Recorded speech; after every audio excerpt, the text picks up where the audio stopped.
Rachel Reeves just slighted pensioners round the face again. This time she's gone too far. The chancellor has got herself into yet another state pension mess.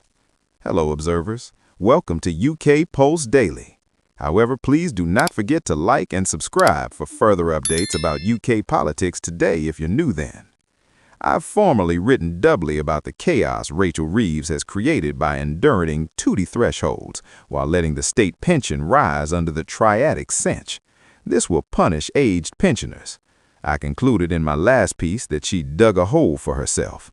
I've now realized that her hole is indeed deeper, and formally again, it's aged pensioners who lose out. The core problem is this. The particular allowance has been firmed at $12,570 for times, and Reeves has now extended that all the way to 2031.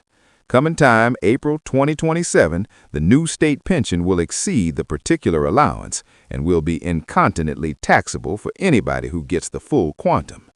It means the DWP will pay the plutocrat and HMRC will take incontinently tootie it. To head off a brewing administrative agony, Reeves blazoned a clumsy fix. Pensioners whose sole income is the new state pension won't pay tootie on it this Parliament, indeed after it rises above the allowance. That sounds fair until you look closer, which I have. Then it's chaos. There are two state pensions. The new state pension is a single league payment made to those who retired from April 6, 2016.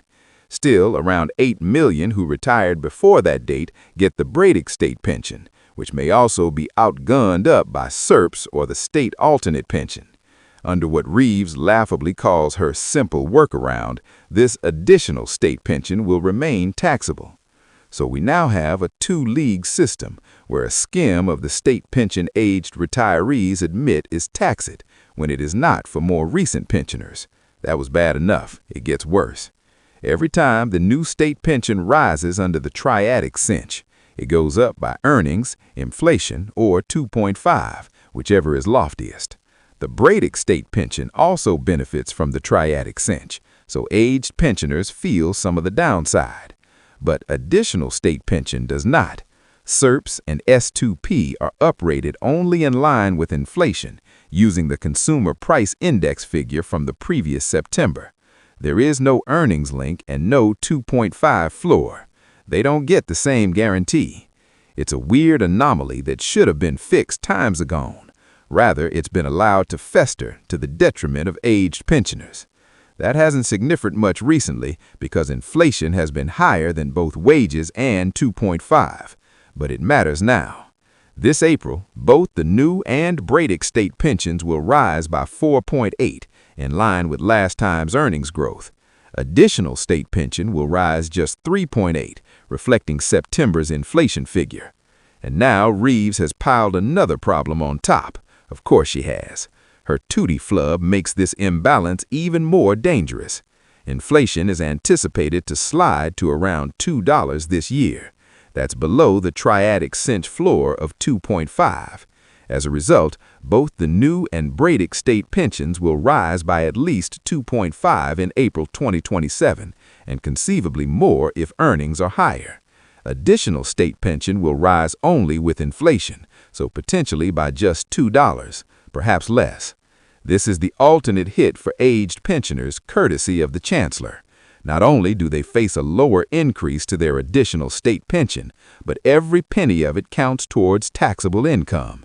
Meanwhile, those on the new state pension alone get the full triadic cinch hike plus tootie protection too. This is insanely technical, but the result is simple.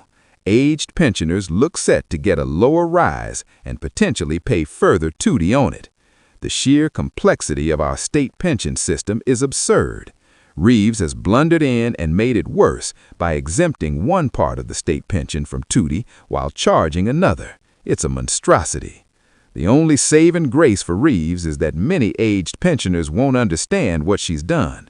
Once they do, they'll be seething. Thanks for watching. Mention your thoughts about the video. I hope to see you in our coming videos.